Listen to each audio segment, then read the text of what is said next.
Okay guys, today I'm going to show you some of the best trout rigs so you can hook up on some monster trout, baby. Holy Jesus, that fly.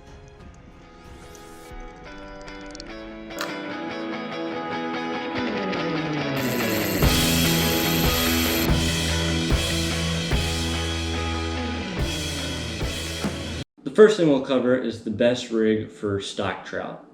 So stock trout, obviously they grew up in hatcheries, and their diet, at least right when they do get stocked, is not going after like the usual type of bait like minnows or crayfish. So their favorite food is going to be power bait because it kind of mimics the pellets that they're fed in the hatchery. So when fishing with stock trout, one of my favorite trout rigs is basically like a Carolina rig. And I'm just using this big pole so it's easier for you guys to see. And then trout, as I'm sure you know, their eyesight's pretty good, especially if you're fishing clear water. So we're going to attach a leader to this. And generally, I'll go with fluorocarbon because it's the hardest to see underwater. It's a little more expensive. You can go with monofilament. I don't think it makes a huge difference, but I've definitely had more success using fluorocarbon. Okay, so we got the leader onto the main line. And now what we're going to want to do is put on an egg weight or some sort of weight that is going to slip or basically go back and forth, and it's not going to be stuck in one spot. And this is really important for trout because even a tiny bit of resistance can scare them and they'll end up just dropping the bait right away. So what this egg swivel allows you to do is that it's going to let the fish take the bait and start to run with it before it starts to feel that resistance, because it's just going to be going through that egg weight right there. And this is going to increase your hookups because it won't spook the fish.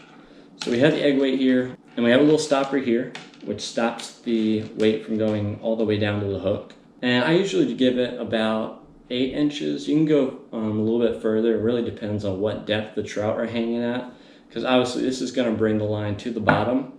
And then when you put on your power bait on the hook, that's going to float up and just kind of hang right off the bottom. That's really all there is to it. You'll put some power bait on the hook, throw it out there. Power bait should float up off the bottom. And especially for trout, this can be a super deadly combo.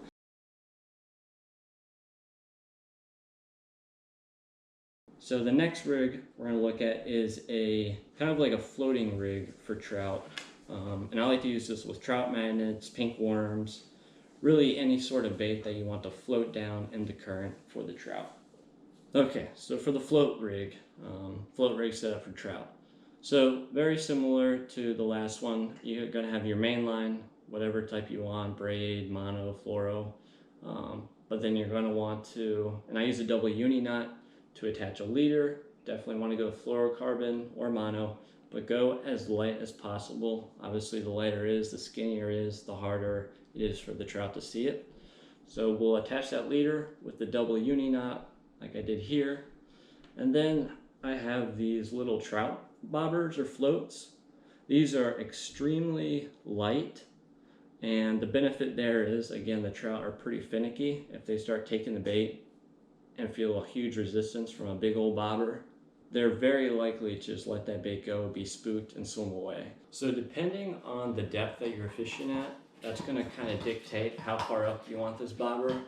And the nice things about these is that you can basically slide them wherever, and they should hold. You're going to be aiming to get your lure, in this case a trout magnet, just off the bottom, maybe like 2 or 3 inches off the bottom, which will allow it to flow with the current very naturally. It's going to look very natural in the water as it flows. If you don't have trout magnets, you can also go ahead. I found these work really well, the pencil shaped bobbers, just because the way they are designed, it really doesn't take much to pull them under. If you do need a little bit of a heavier duty bobber, these work really good. And then at the bottom here, we obviously are hooking to our lure. In this case, it's a trout magnet. But you can use a lot of different baits here. You can use, very tiny kind of hair jigs. You can use crayfish imitations. Pretty much anything that is going to be on the trout's menu, you can try a lure here. So once it all is complete, you got your main line going to fluorocarbon. You're gonna have your little flow here, strike indicator, and then you'll have your lure down at the bottom, just off the bottom. So this is great if you really want to cover a lot of water. If you find a nice flow, just throw it in the flow, let it go all the way down.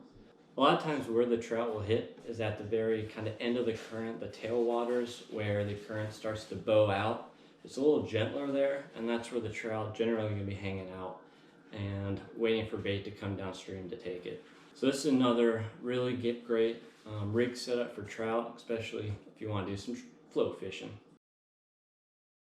Okay, so now for the last rig. So we went over the power big rig setup for trout. We went over the float setup for trout. And now this rig is just kind of a spinner rig setup.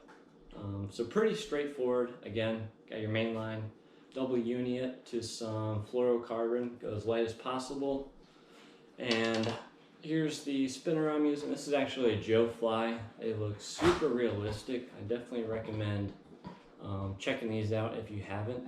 But because they're so light, it can be hard to be able to cast it the distance you need to, especially if you're trying to cast across the creek, river, stream to bring it back with the current. So generally what I do, I have a little split shot up here about, I'd say 8 or 9 inches above the Joe fly. Weight of your split shot is really going to be dependent on where you're fishing. If it's more shallow, you'll probably want to go a little lighter. But if it is a little deeper, this heavier split shot will help your lure get down in the water column where the trout will be hanging out. So there you go. Those are 3 rigs that you can use to catch trout, baby. Like, comment, subscribe if you like what you see, and let us know what you want to see next. Catch y'all later.